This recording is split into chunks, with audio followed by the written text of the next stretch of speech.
राज्य उत्तराखंड की 5 लोकसभा सीटों पर परिणाम भारतीय जनता पार्टी के पक्ष में गए हैं।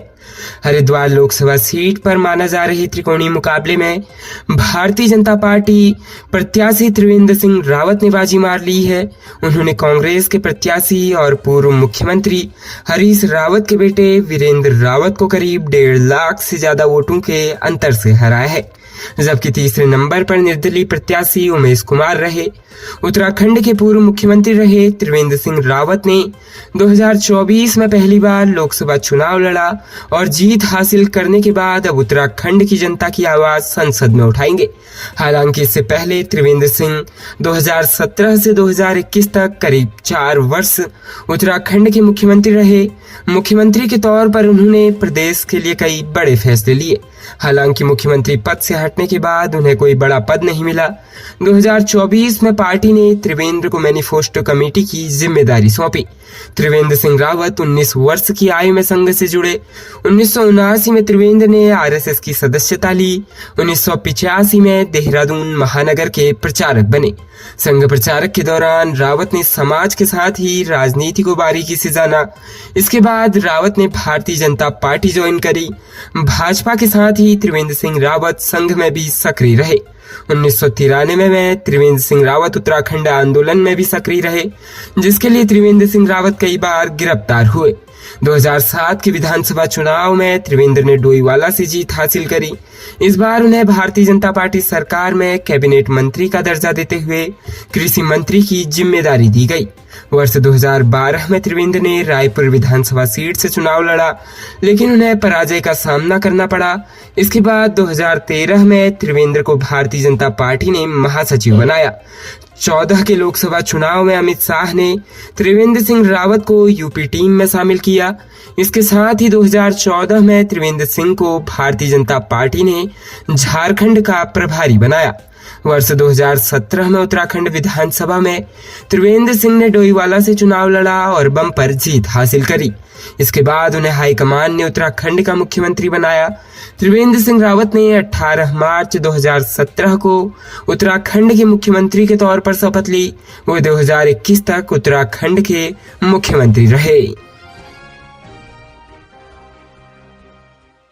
लोकसभा चुनाव 2024 में उत्तराखंड की सबसे हॉट पौड़ी लोकसभा सीट पर भारतीय जनता पार्टी का कमल खिल गया है।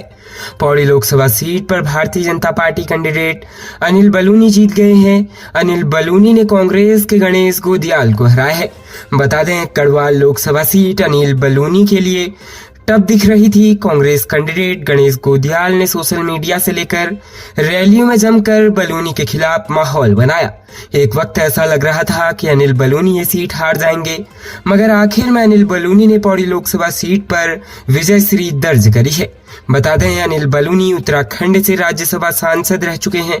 बलूनी को पीएम मोदी का काफी करीबी माना जाता है। वे पीएम मोदी के चुनावी कैंपेन संभाल चुके हैं। अनिल बलूनी भारतीय जनता पार्टी के राष्ट्रीय मीडिया प्रभारी भी हैं। अनिल बलूनी नकोट गांव के रहने वाले हैं। नकोट गांव पौड़ी जनपद में आता है। अनिल बलूनी ने अपनी राजनीति की शुरुआत भी पौड़ी जनपद से ही करी। राज्य गठन के बाद उत्तराखंड में 2002 से पहले विधानसभा चुनाव हुए, जिसमें अनिल बलूनी भी चुनाव लड़े। वर्ष 2002 में अनिल बलूनी ने भारतीय जनता पार्टी से टिकट पर कोटद्वार विधानसभा से नॉमिनेशन किया। इस बार उनकी नॉमिनेशन रद्द कर दी गई, जिसके बाद अनिल बलूनी नॉमिनेशन रद्द मामले को लेकर हाईकोर्ट से लेकर सुप्रीम कोर्ट तक चले गए। वर्ष 2014 में बीजेपी में बड़ी जिम्मेदारी मिली। बलूनी को राष्ट्रीय प्रवक्ता बनाया गया। इसके बाद उन्हें मीडिया प्रमुख की जिम्मेदारी सौंपी गई, जिसमें उन्होंने अभूतपूर्व काम किया, जिसका इन्हें इनाम मिला। अनिल बलूनी को 10 मार्च 2018 में उत्तराखंड से राज्यसभा भेजा गया। वर्ष 2024 में राज्यसभा कार्यकाल पूर्ण होने के बाद अब मोदी साहब उन्हें लोकसभा चुनाव में उतार रहे हैं। संपूर्ण भारतवर्ष में लोकसभा चुनाव के परिणामों का नतीजा अब सामने आने लगा है। उत्तराखंड की 5 लोकसभा सीटों में भारतीय जनता पार्टी ने कब्जा कर लिया है और सबसे ज्यादा अंतराल से केंद्रीय मंत्री अजय भट्ट ने अपने प्रतिद्वंदी कांग्रेस प्रत्याशी प्रकाश जोशी को हराया है। अजय भट्ट को 7,69,353 वोट मिले हैं, जबकि कांग्रेस प्रत्याशी प्रकाश जोशी को 4,36,230 वोट मिले हैं। इस प्रकार अजय भट्ट ने अपने प्रतिद्वंदी को 3,33,123 वोटों से हरा दिया है। लोकसभा चुनाव 2024 के नतीजे सामने आ गए हैं, जहां देश में तीसरी बार भारतीय जनता पार्टी और उसके घटक दल बहुमत मिल जाने के बाद केंद्र में सरकार बनाने जा रहे हैं, तो वहीं उत्तराखंड की 5 लोकसभा सीट पर लगातार तीसरी बार भारतीय जनता पार्टी के ही प्रत्याशी जीत कर आए हैं। उत्तराखंड की जनता ने आखिरकार तीसरी बार भारतीय जनता पार्टी पर भरोसा जताया है। वहीं नैनीताल उधमसिंह नगर सीट से बीजेपी के प्रत्याशी अजय भट्ट ने लगातार दूसरी बार जीत दर्ज की है। वहीं जीत के बाद अजय भट्ट ने नैनीताल लोकसभा सीट की जनता का हृदय से आभार जताया, तो वहीं लोकसभा की जनता को भरोसा दिलाया कि उनके पिछले कार्यकाल में जो भी विकास के कार्य छूट गए हैं, अब उनको दुगनी रफ्तार से पूर्ण किया जाएगा। वहीं अजय भट्ट ने कहा कि देश की जनता ने प्रधानमंत्री नरेंद्र मोदी पर तीसरी बार भरोसा दिखाया है, जो दिखाता है कि जनता सिर्फ मोदी जी पर भरोसा करती है।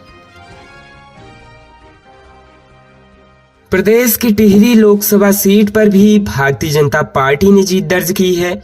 टिहरी लोकसभा सीट पर हुए त्रिकोणीय मुकाबले में भारतीय जनता पार्टी कैंडिडेट माला राज्य लक्ष्मी शाह ने विजय श्री दर्ज करी है। इस जीत के साथ माला राज्य लक्ष्मी शाह ने अपने विजय रथ को जारी रखा है। टिहरी लोकसभा सीट पर माला राज्य लक्ष्मी शाह ने कांग्रेस के जोत सिंह गुनसोला को हराया। इस सीट पर निर्दलीय बॉबी पवार भी टक्कर में थे। टिहरी सीट पर हुए रोचक मुकाबले में आखिर एक बार फिर से माला राज्य लक्ष्मी शाह ने खुद को साबित कर दिखाया है। बता दें कि माला राज्य लक्ष्मी शाह राजशाही घराने से आती है। वे टिहरी राज घराने की बहू है। माला राज्य लक्ष्मी शाह कद्दावर नेता मानवेंद्र शाह की बहू है। राजा मानवेंद्र शाह 9 बार सांसद रहे।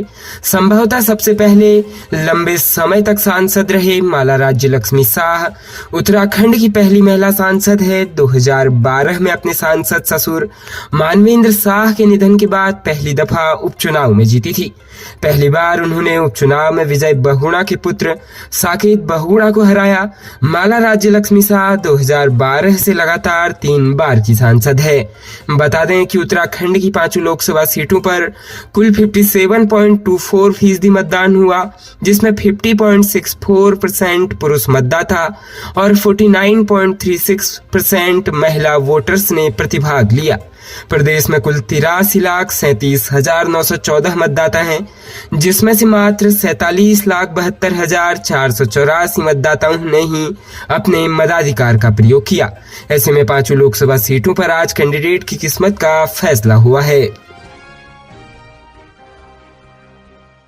अल्मोड़ा पिथौरागढ़ लोकसभा सीट से भारतीय जनता पार्टी के अजय टम्टा ने शानदार जीत हासिल करते हुए हैट्रिक लगाई है। टम्टा ने लगभग 2.5 लाख से अधिक वोटों से अपने चिरपरिचित प्रतिद्वंदी कांग्रेस के प्रदीप टम्टा को करारी मात दी है। टम्टा ने कहा है कि संसदीय क्षेत्र के देवतुल्य मतदाताओं ने नरेंद्र भाई मोदी के विकास कार्यों पर मुहर लगाई है। पार्टी ने चौथी बार उन्हें प्रत्याशी बनाया है। उन्होंने मुख्यमंत्री धामी सहित कार्यकर्ताओं का आभार व्यक्त किया। कहा कि मोदी ने अंतिम छोर पर बैठे व्यक्ति को 17 योजनाओं से लाभ दिलाया है। जनता ने इस पर मुहर लगाई है। इधर उनके जीत पर भारतीय जनता पार्टी कार्यकर्ता खुशी से झूम उठे। मतगणना केंद्र के बाहर अजय टम्टा को अबीर गुलाल लगाकर जश्न मनाया गया। खबरों में बने रहने के लिए धन्यवाद। खबरों से प्रकाशित रहने के लिए कुमाऊनी कुटुंब को सब्सक्राइब करना न भूलें तथा खबरों को शेयर कर सहयोग प्रदान अवश्य करें।